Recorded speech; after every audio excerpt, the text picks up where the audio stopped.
Apocalipse capítulo 14, quero ler com os irmãos aqui os versículos 6 e 7.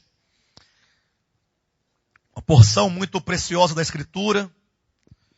Eu quero que os irmãos prestem bastante atenção, porque nós queremos continuar essa manhã a ministração da mensagem da semana passada, quando começamos a falar sobre a parábola da rede. Na verdade já são 2 semanas, né? Salvo engano ou não?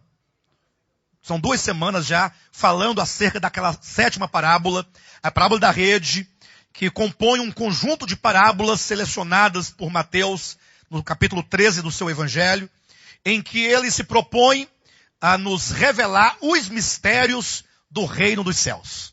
Então esses mistérios são maravilhosos, sempre levando em conta que quando Jesus falava por parábolas, ele usava desse método exatamente para ocultar, exatamente para velar verdades profundas acerca do reino dos céus, que não deveriam ser reveladas a todas as pessoas, senão aos eleitos de Deus. Então vocês leem lá em Mateus capítulo 13, a partir do versículo 10 em diante, quando os discípulos perguntam a Jesus por que Jesus falava às multidões por meio de parábolas.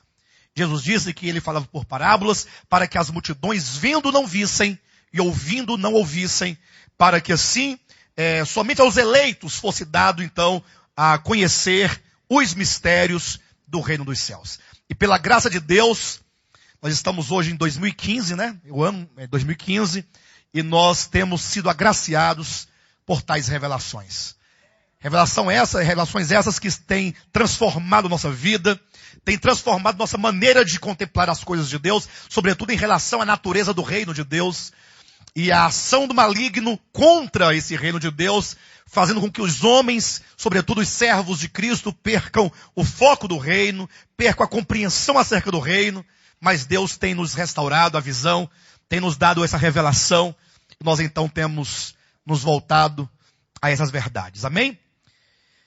Apocalipse capítulo 14, versículos 6 e 7.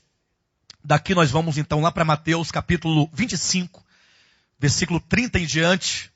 E depois vamos ver se nós conseguimos chegar em Mateus capítulo 13, na parábola da rede, para poder fechar o entendimento. Diz assim o texto de Apocalipse 14, versículo 6.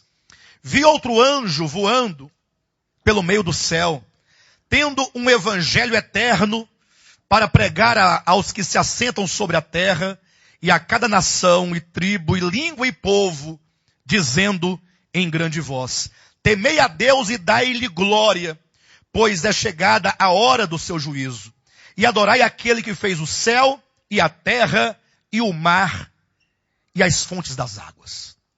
Amados, esse tema, que na verdade seria o evangelho eterno, que está sendo tratado a partir da parábola da rede, Mateus capítulo 13, a última das 7 parábolas, é um tema extremamente importante, primeiramente porque revela o coração amorável de Deus, revela o coração gracioso de Deus, revela um Deus muito maior do que o coração mesquinho dos homens. Haja vista que durante muito tempo foi ensinado e nós aprendemos e nós mesmos, na nossa ignorância, transmitimos às pessoas que somente um grupo muito pequeno de pessoas que, de alguma maneira, receberam o evangelho da graça de Jesus Cristo, é que seria salvo eternamente, coloquemos assim, nesses termos. De modo que nós até mesmo chegamos muitas vezes a ameaçar as pessoas dizendo: olha, ou você vem para cá, e aqui você fazendo tudo o que nós mandarmos, você vai alcançar a salvação de Deus, ou do contrário, você será lançado no lago de fogo. E talvez alguém questione: pastor, mas não é dessa maneira? Até porque dirão assim: não é verdade o que diz o evangelho? Que quem crer e for batizado será salvo, quem porém não crer será condenado. Há esse texto da Escritura, como também aquele outro, lá de João capítulo 3, versículo 16, que diz que Deus amou o mundo de tal maneira que deu seu Filho unigênito, para que todo o que nele crê não pereça, mas tenha a vida eterna. E aí tem a condição, todo aquele que nele crê.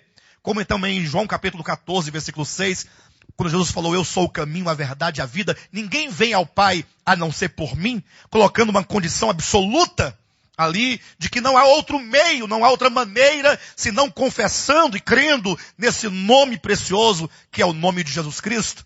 Eu quero dizer para os irmãos que tudo isso é verdadeiro, está na palavra, e que não é por isso que há contradição alguma no Evangelho de Deus. Mas temos que olhar o Evangelho de Deus como um todo. O Evangelho de Deus, ele é muito maior do que simplesmente o mero aspecto apresentado nesta era da graça, chamado o Evangelho da graça de Deus. O Evangelho de Deus, ele é maior do que o Evangelho da graça.